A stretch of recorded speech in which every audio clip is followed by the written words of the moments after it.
Welcome to 12 Gauge Investigative.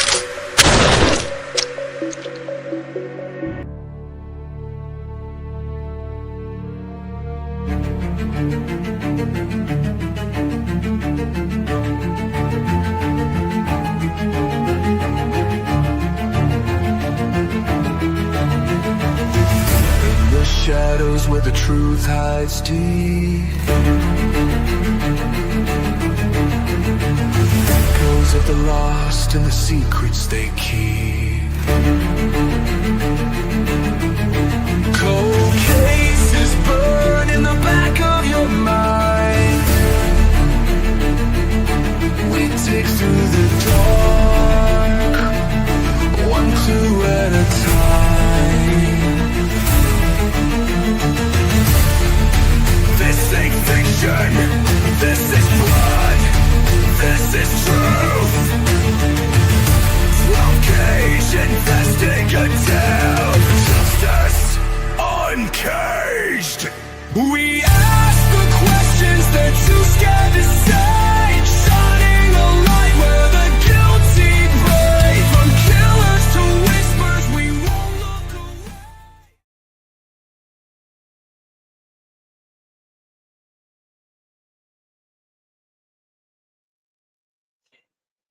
All right. How's everybody doing on this Saturday?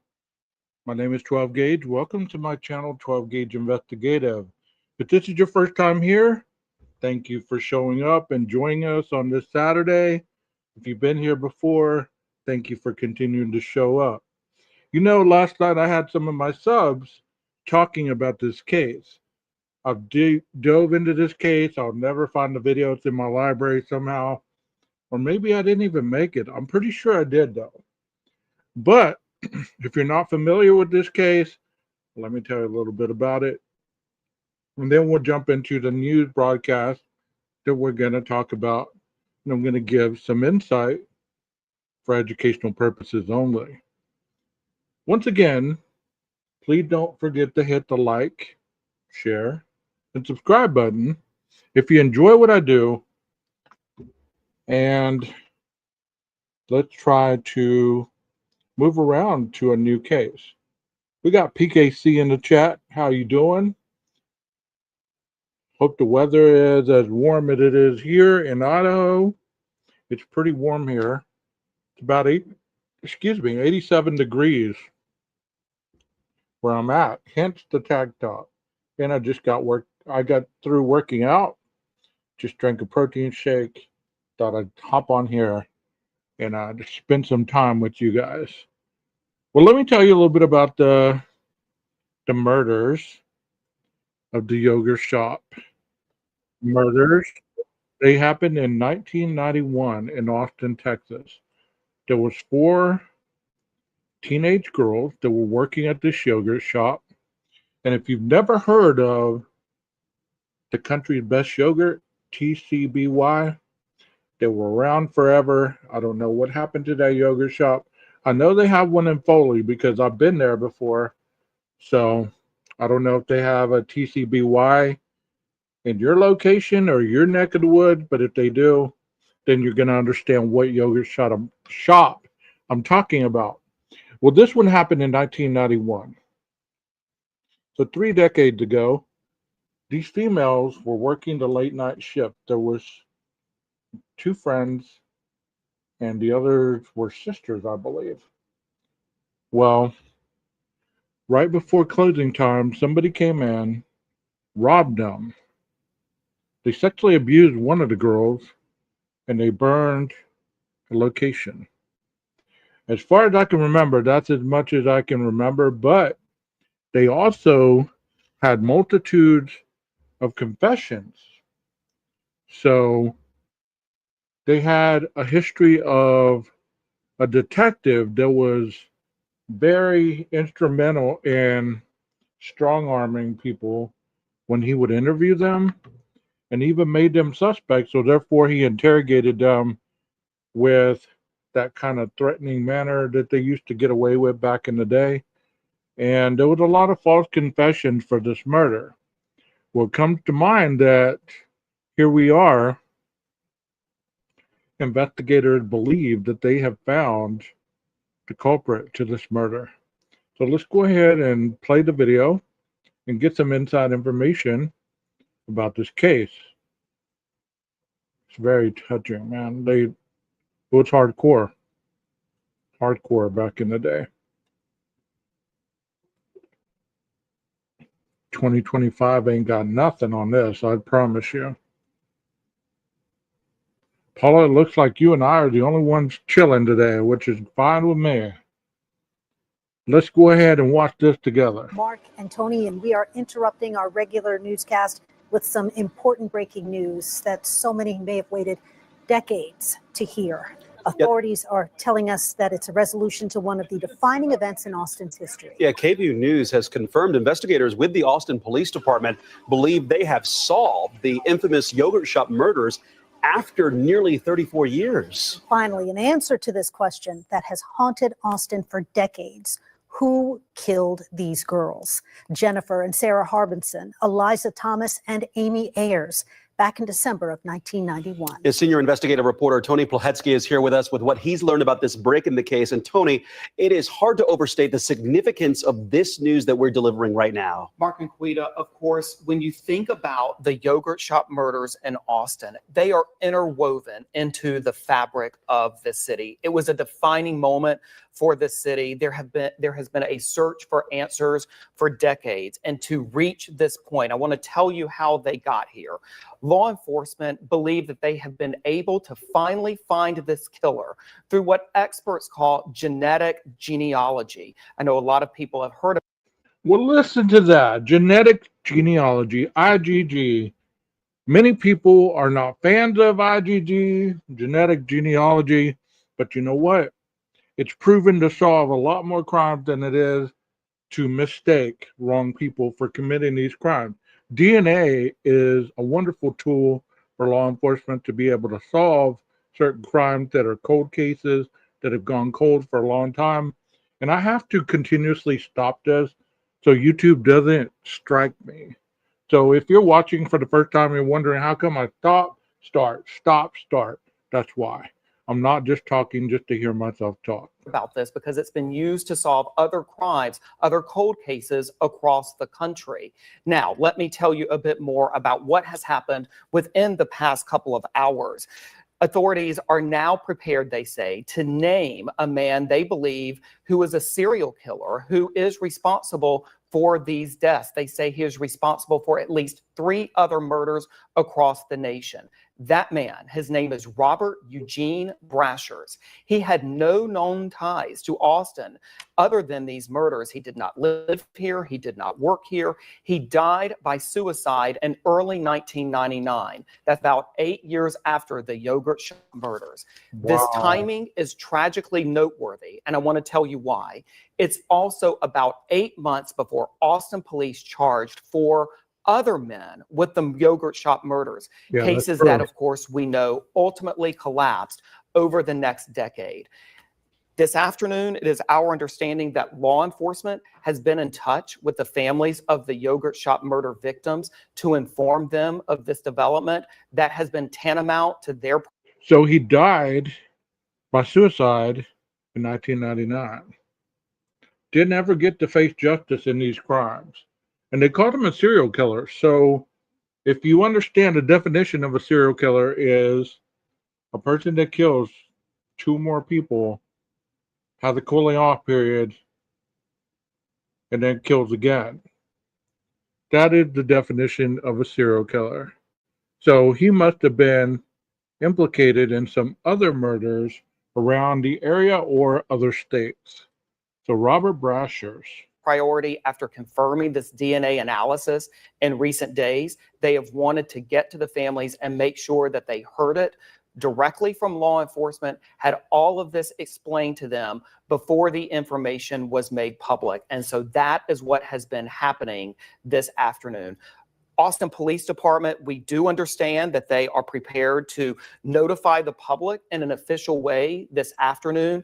They are also looking at conducting a wider news conference early next week where they will explain to the public the DNA evidence that has been used to, again, solve in their minds and in their words, these yogurt shop murders, a defining moment for Austin once and for all. You know, Tony, you mentioned that this was a defining moment. This has been in the fabric of Austin's history here.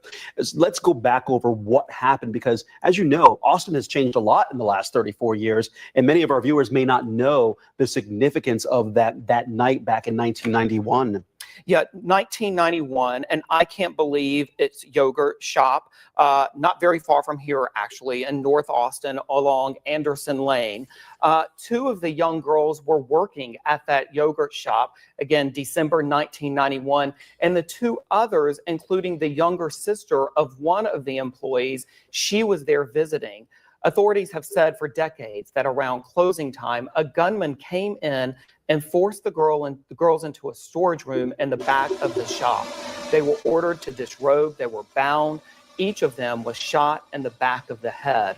The store and the girls were doused with gasoline and set ablaze. That made this case so difficult to investigate because so much of the evidence was destroyed during that fire. But steadfastly, over decades, authorities have worked to reach the conclusion that they say they are reaching today. But it is, of course, noteworthy. And as these murders are part of Austin's history, unfortunately, there is also a part of Austin police history that will undoubtedly become part of the conversation. And that is in 1999, 4 young men were arrested and charged with these murders. And it is our understanding that they are going to be essentially declared innocent. Keep in mind, one of them, Robert Springsteen, was actually convicted and sentenced. I can't overstate this enough. Sentenced to death row, sentenced to die for these murders before the case against him was overturned in the early to mid 2000s, about 10 years ago, 15 years ago. And I know the Court of Criminal Appeals, they actually overturned those convictions because the confessions that were used improperly during their trials. That's right. 2 of the men confessed to the murders. They, of course, later recanted those confessions and said that those confessions were coerced by the Austin Police Department. Keep in mind, this police work was being done in the mid to late 90s at a time when there was a lot of conversation about. So in 1991, if you were around in that area, you understand that there wasn't a lot of cameras everywhere. There wasn't a lot of information whenever there was murders, and they had to do it old fashioned. You know, they had to do it the old fashioned way, where they had to fingerprint, dust, take photos, take video, you know, all that stuff. And sometimes the crime has to catch up with technology, or the other way around. Sometimes technology has to catch up with the crime. Because think about that a little bit. Because if you just go on what you got, it's hard to get anywhere, really. You know, it's hard to get anywhere if you only have so much evidence. And I'm looking for the address. That's what I'm doing right now. So I'm trying to find the address so I can show you kind of like a live mapped kind of view. I'd found it before, but it's been a long time since I've looked at this. It's easy to distinguish because even in 2022, there were still remnants of the old yogurt shop. There was like some lamps that were still present, which is crazy to me, but I think I found it. But let's continue on and listen to what they're saying.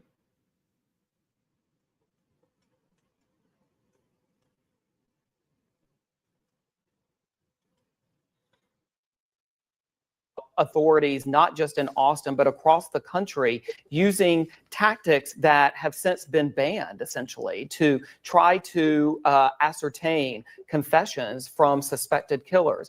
Through the years, as this investigation has proceeded, after their convictions were overturned, after the charges were dropped against them, keep in mind, of course, they have had a dark cloud over them through all these years, being labeled a murderer. We know that one of them, Maurice Pierce, actually died in 2010 after a confrontation with an Austin police officer. He actually stabbed that police officer in the neck.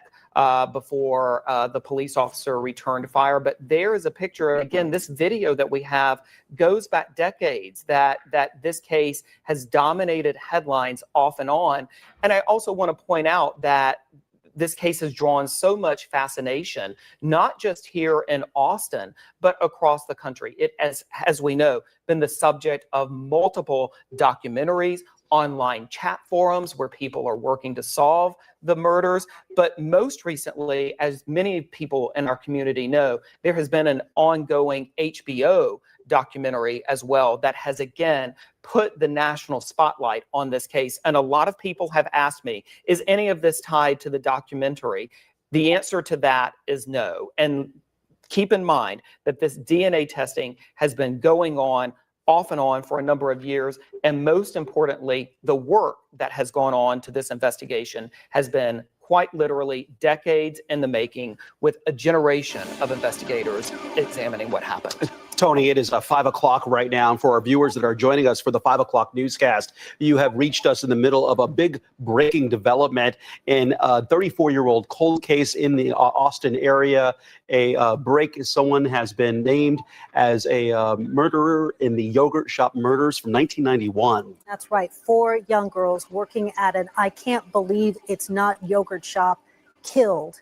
And finally, 34 years after this horrific crime, they have named a suspect, a person they believe did these killings. And unlike other investigative efforts that have gone into this, what authorities are now relying on is genetic genealogy. I know there are a lot of crime buffs out there who know that a lot of these cold cases across the country have been solved by using this type of DNA, where family connections are loaded into various databases. And it is our understanding that that has now played a pivotal role. So we know about genetic genealogy due to the Idaho case and how that went down and how they caught Bryan Kohberger with the IgG. So think about how they have been doing this with this individual who murdered these 4 girls. And if you're just tuning in, this individual killed himself in 1999, but they were still able to find his DNA and tie him to the crime, which is amazing to me. It really is. I mean, and those people that are not fans of IgG work, I get it. I get it wholeheartedly. I get it. But think of all the crimes that it's solving by taking another avenue. Let's finish this up, and then I found the location. Or let's pause this. Let me show you what the location looks like, or used to look like. And then we'll get back to this. As you can see right there, in some of the old videos, there was these lamps right here. This one and this one. And this is where the yogurt shop used to be. And you can kind of see the outline of the sign where it used to be. I cannot believe it's not yogurt.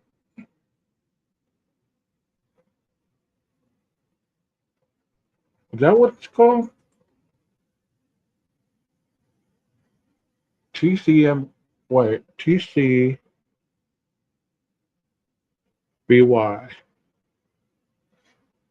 Yeah, Rachel Moore, Laker Riley. You're right. I mean, but there's the old sign. It left some weathered of the letters left behind. And if you looked at the old footage, and I'll show you some of the old footage, some of the photos, you're going to be able to see that there used to be like a little planter right here, and here are the lamps, those old lamps. And it was almost toward the end of the shopping center. So, as you know, many times when crimes are committed, they're usually committed in an easy access point to be able to get out. So, the country's best yogurt, that's what it is. The country's best yogurt, I think. I don't know. Can you Google it? He said it, but it just doesn't sound right. I keep repeating something. But as you see right here, he could have went left, he could have went right and been gone. They later found some stuff behind this shopping center. There's like a little creek. I don't think we can go back there. But I remember watching this video, and they went back behind there, and there was like a little creek. Yeah, I don't think they'll let us go back there. But as you can see, there's like a little, okay, they do let us go back here. So I'm trying to think where it's at. Okay, 1, 2, it might be this door right here that's open.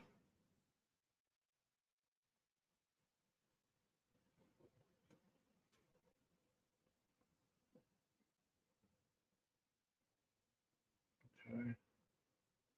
But they were doing, I think it was Scott on tape that was back here, and there's a creek back here that they found some evidence at. Like the fire was so hot, it blew the door off and everything was charred, and the door had just been replaced. See, there's a creek back here by this brush. So I remember watching the Scott on tape one, and he said that the door had been so burnt off, so the flames were so hot that it totally just burned stuff off everywhere. So possibly this could have been part of the fire if this is the location. Because they said that one of the girls was totally unidentifiable because they burned her up so bad. So they came in through the back, I think, or they exited through the back, one or the other. I know this back door, one of these back doors, wherever that location is, let's count it. 1, 2, 3. Let's see what that door is. Damn, it won't let us look.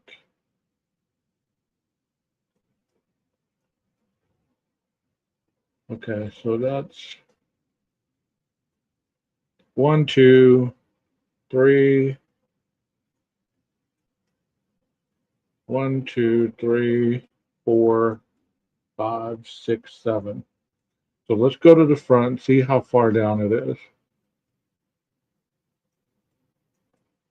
I always like doing this. I don't know why, but it gives me an opportunity to really. So there's that place. So chances are there's one. Okay, so it would be the second door, because here's the old yogurt shop right here.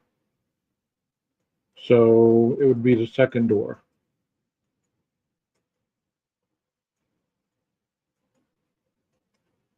You don't even have to go to the place anymore. Yeah, Google Maps. So 1, 2. So this is the door. I mean, obviously it's probably been changed multitudes of times, but this is the back of the business of the old yogurt shop. And yeah, surprise, surprise, there's the creek. That's why I couldn't find it earlier. But there it is. He said that they found some evidence down by that creek after after the crime. I think they found like a hammer maybe or something like that, or some burnt clothing. To say the least. See it, it's fairly close to that creek. Very close. Right down there. And then when I was watching that, I thought, could it have been a homeless person? Because homelessness was around that time, you know. But let's get back to the video now that I've given you an oversight of what the location looks like and what the back of the place looked like. Because they don't give you much. Since it was in 1991, there's not a lot of information on this on the internet. There's photos, but there's not a lot of information regarding like videos and stuff. Let me play some more of this video while I look up some photos so I can show you. That way you guys can see the front of the old yogurt shop. The ability for authorities to finally solve this murder case, which they do plan to declare it closed in coming days. Again, authorities at this point are planning a formal notification to the public, likely in coming minutes later this evening, and then a more formal announcement coming early next week in which authorities plan to explain the entire sequence of events here and why they are firmly in belief that they have solved this crime once and for all. I want to tell you a little bit about the man they say is responsible for this, because this is an important part of what is happening here today. And I think also, Mark and Quita, an added tragedy to this is that that person, if he was in fact the killer, will not be able to be held responsible because he died by suicide in 1999. Authorities actually have linked him to 3 other cases across the country. But what is interesting is that he was never linked to any murder in Austin or anywhere until the year 2018. So nearly 2 decades after his death, authorities have been able to link him to the crimes, they say, using genetic DNA testing. His name never came up. I wonder how many more murders this guy is involved in. I mean, they called him a serial killer. Obviously, he killed 4 people in one time. But usually they don't call you a serial killer for that. His DNA must have been linked to others, either in the area or around the U.S. So it's interesting to follow up on this guy. But I've also found some crime scene photos. So let's finish this up and then we'll talk about the crime scene photos. Previous to that year. Never came up previous to 2018 and those murder cases. But it's important to note that in this 34-year investigation here in Austin, he was never identified as a possible suspect, never questioned by police, never had the suspicion of authorities investigating this case. But for the DNA evidence, authorities do not believe he would have ever been firmly linked, they say, to the yogurt shop murder. So it is really, I think, so the people that are against IGG, bro, it helps more than it harms. You know what I mean? There's many crimes that are being solved with this DNA technology than false apprehensions. You know what I mean? Because people, they don't like the IGG because of the Kohberger case, because they feel that there was some steps that weren't taken, or they just did whatever they wanted with the DNA, and that's not true. As you've heard Othram talk about in the interviews, IGG It's just a genetic form to identify the family or closest relatives to the DNA that you already have.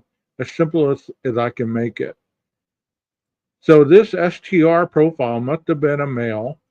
They ran it through CODIS because he was never implicated in any of the searches or suspected any way, shape, or form. So they never even had him on their radar. He decided to kill himself in 1999. How much guilt was he carrying around? Mark Inquita underscores just how much DNA testing and forensic evidence has changed the game in investigating murders, and in particular these cold case murders. And Now, so, I know that he has been identified by DNA here, but they also identified him for 3 other murders in the Midwest as well. That's right. Okay, so 3 other Midwest. murders, of course, the 4 here, taking that number now to 7. And authorities across the country now, this will expose this name and this evidence to them for them to go back into their files across the country. And that's one of the things that investigators across the nation, frankly, are trying to do now. They are trying to establish where else he lived, where else he may have worked, where else he may have traveled, and to determine whether or not. So there's his rap sheet. 1990 murder in South Carolina, 1997 rape in Memphis, Tennessee, 1998 double murder in Missouri, and the 1991 yogurt shop killing. So there's 4, 5, 6, 7. They said 8 connected to this man's DNA. So they did have a serial killer on their hands in 1991 in Austin, Texas, roaming through.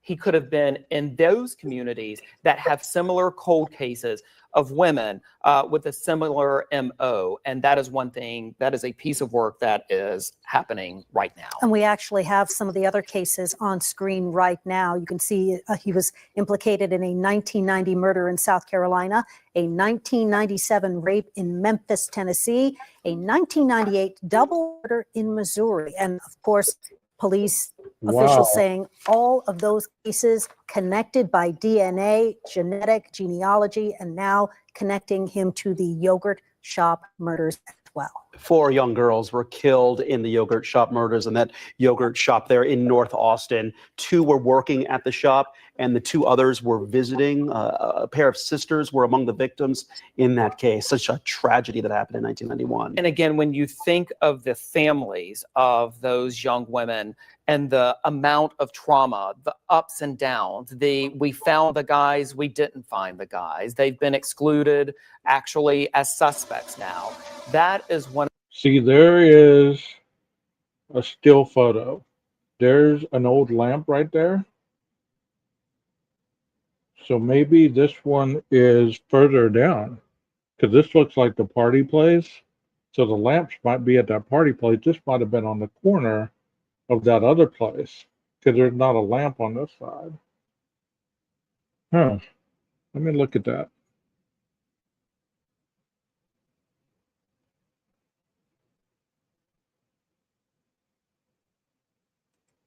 Okay. Yeah, that's wild. Do y'all see a lamp on that side? I don't. I just see this lamp. And then there's not a, but they could have added the retainer wall after the fire. You know what I mean? Like they could have added the retainer wall and then put another lamp next to it. Memorize that photo in your mind, and now I'm going to show you the other photo. Hold on a second.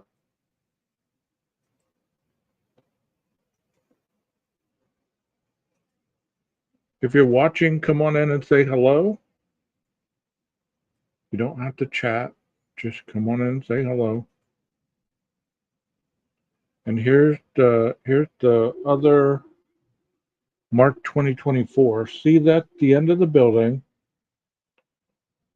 So there's a lamp right here, unless it was right here and they cut this building in half.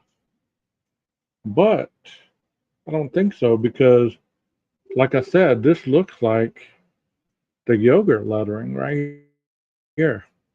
I what is it? The country's best yogurt. TCYB. Wait, TCBY. My bad. Good grief. So, I don't know. That's crazy to me. But like I said, they could have built this retainer wall after the fire because I see the windows are the same. The window is the same, but the door is different because it looks like they closed off the door and then they put that metal or they put that retainer wall up there. Hold on, I'll show you again.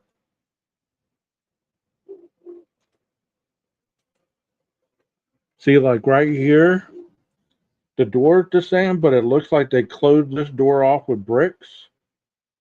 And then they put that retainer wall that looks like this with the lamp right here. Because the windows are the same. So it looks like they boarded and bricked this up and then put a retainer right here. I'm gonna show you the crime scene photos. And you're gonna see why it was so tragic. Not only were the young girls, but also they burned the place down. They're not going to show the women burnt, but they're going to show everything around it, and you're going to be horrified. One of the things that I think is underscores just the tragic nature of all of this, and just to reiterate, that is also one of the reasons that authorities wanted to so quickly get to the families to personally notify them. And that work has been going on by the Austin Police Department throughout the day and in recent hours so that they could have a moment to process this, frankly, astounding information in many ways prior to making any sort of public Let me back that announcement. Process this, Right frankly, astounding. Okay. So there's okay. Yeah, that could be it. That definitely. I see it now. Okay, I see it. It just looks different from the angle, I guess. I didn't see this other lamp. But there's a lamp, and there's a lamp. It's perfect. They didn't do anything with the doors. They're not spreading false info. It's just at a different angle. It looks smaller on the photo. Here we go. Information in many ways prior to making any sort of public announcement. And I know it's just so bittersweet for their families, for their friends. It's been 34 years. I know they probably never expected to hear this kind of news. And it is bittersweet because I know some of the family members have passed away. Correct. And they never knew. Without answers about who killed their daughters. And I've interviewed, I've been fortunate to interview family members of these young women through the years, and I just know and can feel in my conversations with them just a deep yearning for some sort of resolution. And so again, Austin police say that they believe that they are now able to deliver that resolution in the case. They have been meeting with them again to share this information with them. This, again, really extraordinary development in this case that has received so much attention, broke the hearts of so many people in Austin when it happened and through the years. And throughout all this, we want to remember the girls as well. Absolutely. Their names. They were 17-year-old Jennifer Harbison and her younger sister, 15-year-old Sarah Harbison, 17-year-old Eliza Thomas, and 13-year-old Amy Ayers. 4 young girls who had such promising futures ahead of them. Had a chance over the years as we interviewed the relatives to learn more about them, some of their interests. Eliza wanted to be a model. She loved country music. Jennifer Harbison loved the FAA with her sister. They were raised sheep together. That's how they connected, by their love of farming there. And Amy Ayers loved horses. She was an equestrian, a young equestrian there. So it was always important to remember the lives that were lost, that were snatched away, that had so much potential. Absolutely. Definitely. It's heartbreaking on so many levels. Let me show you the crime scene photos. I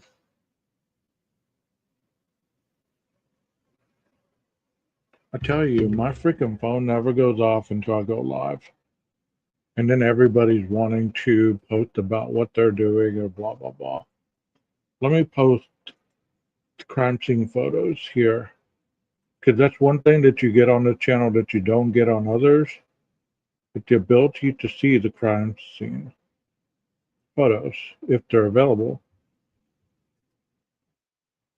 Let me see if I can make this bigger.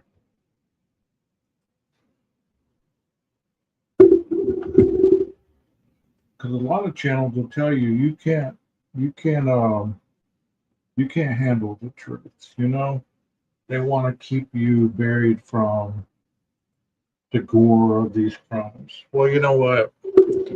My channel is an adult channel, so you already know coming in here, I'm going to show you some stuff that adults should be able to handle.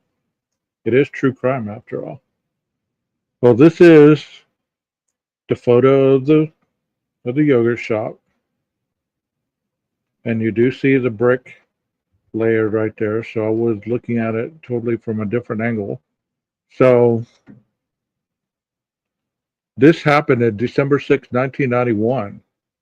The investigators made a discovery inside the store that haunt the city. And these were the young lives: Amy, Eliza, Jennifer, and Sarah. Sisters and two friends. They're the sisters right there with their mother, Harbison sisters. Amy Ayers and her family. I think she was 13 years old.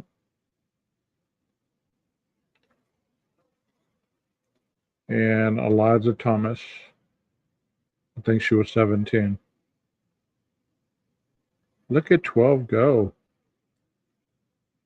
It's just sad that you see these pictures of these people and you ask yourself, how could somebody just take these lives like they're nothing? And this happened in 1991. This dude was a serial killer.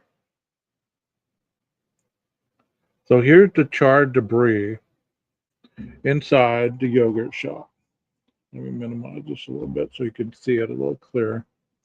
This was where they had the storage stuff, where they had all the containers and the cups and the little bowls and stuff like that. The fire was so hot. Look what it did to everything. It melted everything. And that's why I was telling you that that doorway that you saw on the way back, I saw in this other video where that door was completely blown open because of the heat and all the pressure that it blew that back door open.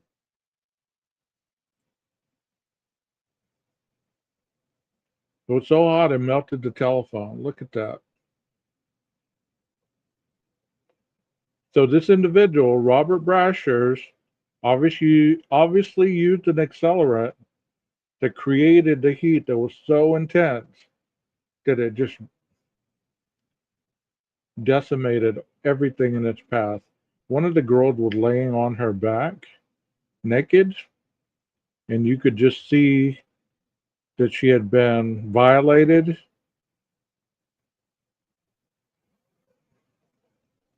And there was all kinds of theories. These men from Mexico were implicated. These individuals were arrested, as you heard them say in the news broadcast. One of them was ordered to the death penalty. Obviously, they're going to be released. So from 1999 to 2025, if they're still alive, they've sat in prison knowing that they were innocent.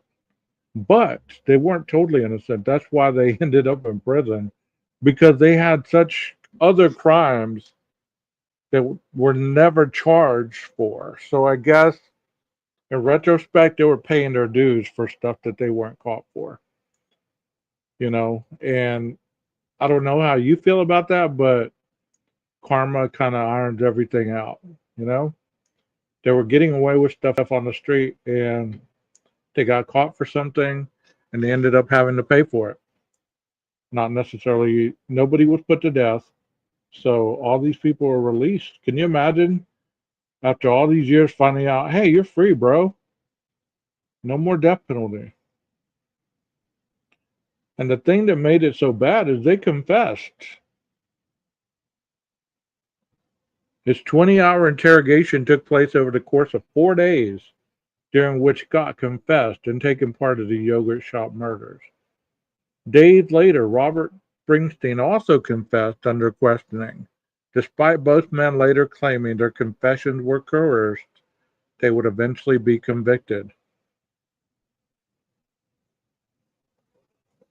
Robert Springsteen speaks to Austin police in 1999. Springsteen's and Scott's confessions were used against each other at their trials, but they weren't allowed to question each other in court. As a result, 5 years after each man was found guilty, their convictions were overturned on the grounds that their constitutional right to confront their accusers had been violated. And then here comes the DNA. And we know about the STR, and this revealed that none of the 4 men were a match for the DNA found at the crime scene. After receiving those results, the DA in Austin dropped their charges, Robert Springsteen and Michael Scott. So in 2008, they were set free.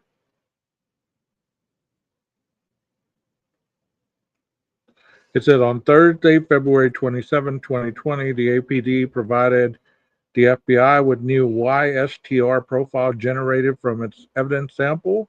The new profile contained results from a total of 25 YSTR markers in addition to the original 16 markers analyzed. So after all that fire, you could still find 25 and 16 DNA markers and 9 new Y chromosome markers. In other words, this was a more detailed version of APD's original YSTR profile queried against the US YSTR database. This is interesting. So it's the 30th year anniversary. And then we have Robert Brasher, serial killer. In September 2025, one of the original investigators in the Austin, Texas yogurt shop murders told 48 Hours correspondent Aaron Moriarty exclusively that Robert Eugene Brasher is a serial killer and rapist who is deceased has been identified as the suspect in the case. That is amazing. Let me see if I have any other photos that I didn't show you. And here's one right here.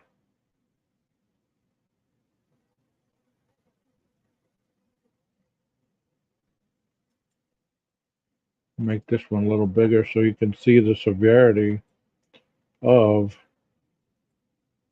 the fire. See, that's the severity of the fire. There's that area where I told you all the supplies were, and the back door is not far from this. There's the front. Let me go back and see if I can find any more, because these photos are something else.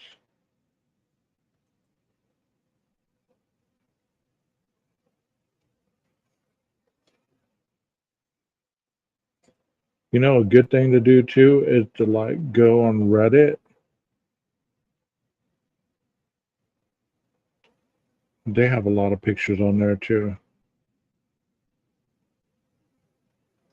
So here's a diagram that tells you where the bodies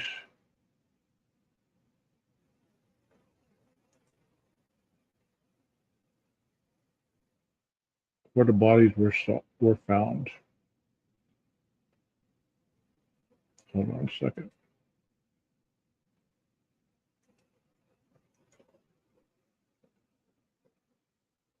It's a damn shame you got to go through 500 places to find what it is that you're looking for. I don't want the fucking diagram, bro.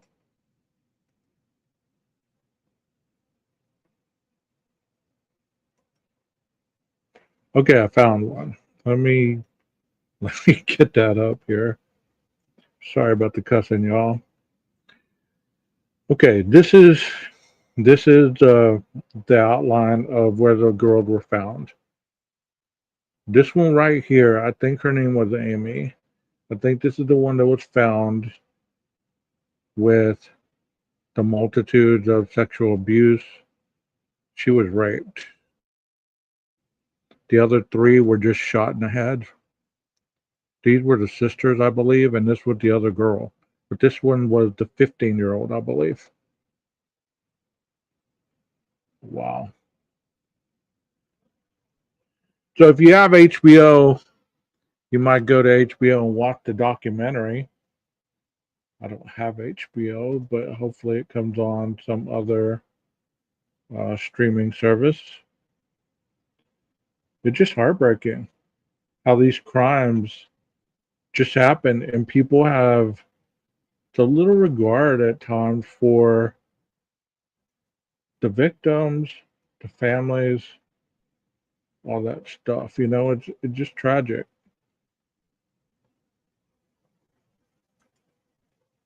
See, this one has a picture of the door.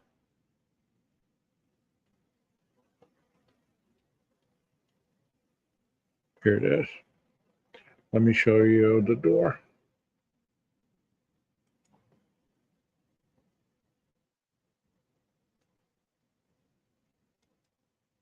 If you like the presentation, please hit the like, the share, and subscribe.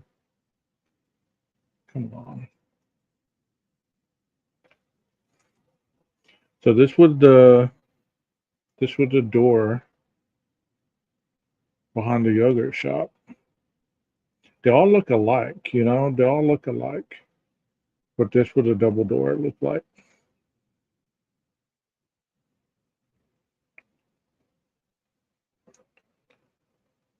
God bless their souls, man. They were so young. So freaking young. And for somebody just to go in there and just take their lives like that without any remorse whatsoever.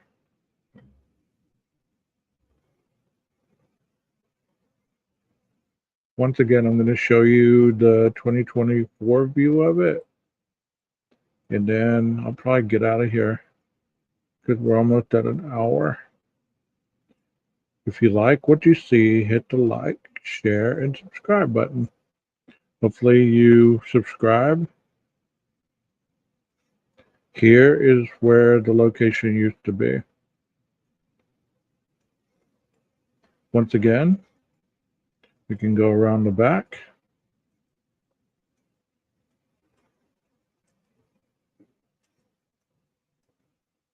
And what I've found out is it was, I guess it wasn't this door. This is the one that they were showing in the Reddit post.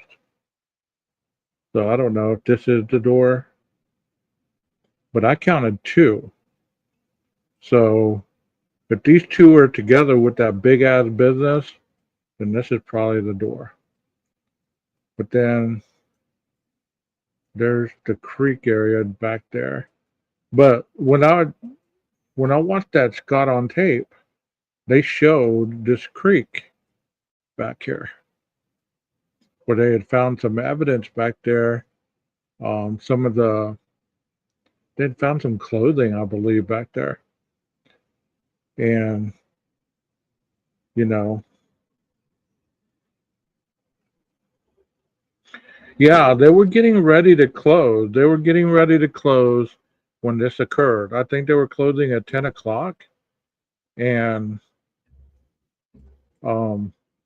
that's when supposedly this man walked in and did what he did. But I mean,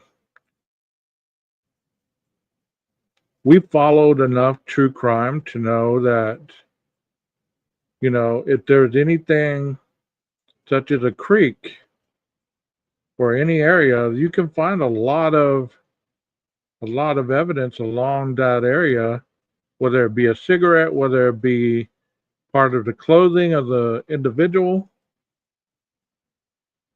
whatever that might be, because you can always find evidence. You just have to be looking for it. And in 1991, I'm sure that they were just as proficient or more than 2025. I mean, just because it was 1991 does not mean that they didn't know what the hell they were doing.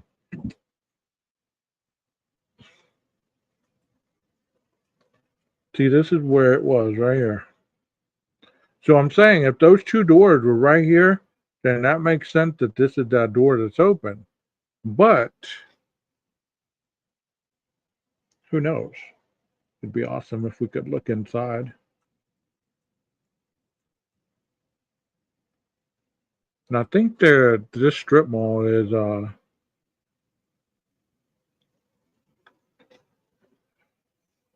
I think the strip mall is totally boarded up now. I don't think it's even in existence anymore. Hey Jeremiah, I understand that you're late. It's fine.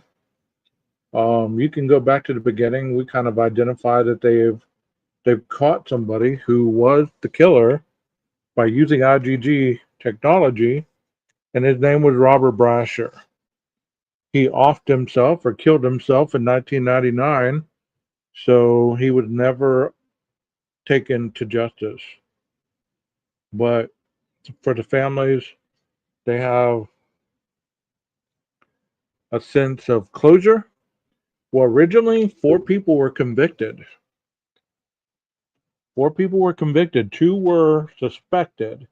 They were Mexican nationals, and they later were cleared, but 4 men were convicted. 1 was on death row. But it looks like once they got this information, they overturned their sentencing. So I suggest that if you're interested in this case, that you go back and dive into it. Even look at some videos on YouTube, some documentaries that I'm unable to show because of copyright. But there's some good ones on YouTube. Scott on Tape, I think, is one of the ones that went to Austin and did the walk around. So you might look at his channel. He's the dude with the haircut like mine, with the spiked hair. He does a lot of cool videos where he goes on site to grave sites. He goes to places where people have died that were famous. I mean, he has a good channel. So y'all go check out his channel. And thank y'all so much for hanging with me. I know Sirius wanted me to do this last night. I was too tired to do it, so yeah, they figured out he was alone, Jeremiah. His was the only DNA that matched up. And he was a serial killer. He killed three or four other people in other states, and who raped somebody in another state. So yeah, he was found to be the lone ranger. Yeah, the white guys, they just confessed because it was a 20-hour interrogation. They weren't given food, they weren't given water, they were exhausted. You know how back in the old days they'd wear you down until you confessed, just to hope that you could get out of there. That's exactly what happened. And there's also a book that you can buy on Amazon about this, and I believe that's where I read a lot of this. Because I read a lot as well. Ken Maines has one. Okay. Well, thank you so much for being here, guys. Thank you so much for hanging with 12 and the crew. Like I said, if you like the presentation, If you have any other cases that you'd like me to deep dive into, or if you want me to do more deep diving into this case, let me know in the comments as you watch on replay. And let me know if you have any updated information that I have not presented. Like I always say, stay safe and watch your six. Maestro, cue that music. Y'all have a wonderful weekend. I'll see y'all soon.